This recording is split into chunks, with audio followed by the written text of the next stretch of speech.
মদিনাতে যদি কোনোদিন যান, বাবে জিব্রাইল সেই দরজাটা এখনো আছে, যেই দরজা দিয়ে নবীর কাছে জিব্রাইল আমিন আসছে 22,000 বার। দাহিয়াতুল কালবির সুরত নিয়ে নবীজির কাছে আসতেন। হযরত জিব্রাইল আমিন এসে সালাম দিয়ে বসে গেলেন। মানবের বেশে জিব্রাইল বসে গেলেন। ইয়া রাসূলুল্লাহ, আল্লাহ পাঠিয়ে দিয়েছেন, আল্লাহ সবই জানেন, ভিতরে বাহিরে প্রকাশ্য অপ্রকাশ্য আগে পরে, আপনার অন্তর ভিতর বাহিরে সব আল্লাহ জানেন।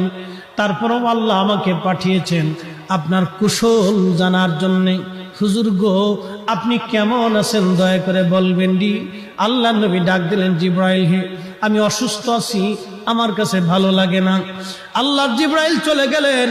পরের দিন আবার এসে সালাম দিলেন, জিজ্ঞেস করলেন, ইয়া রাসূলুল্লাহ আপনি কেমন আছেন?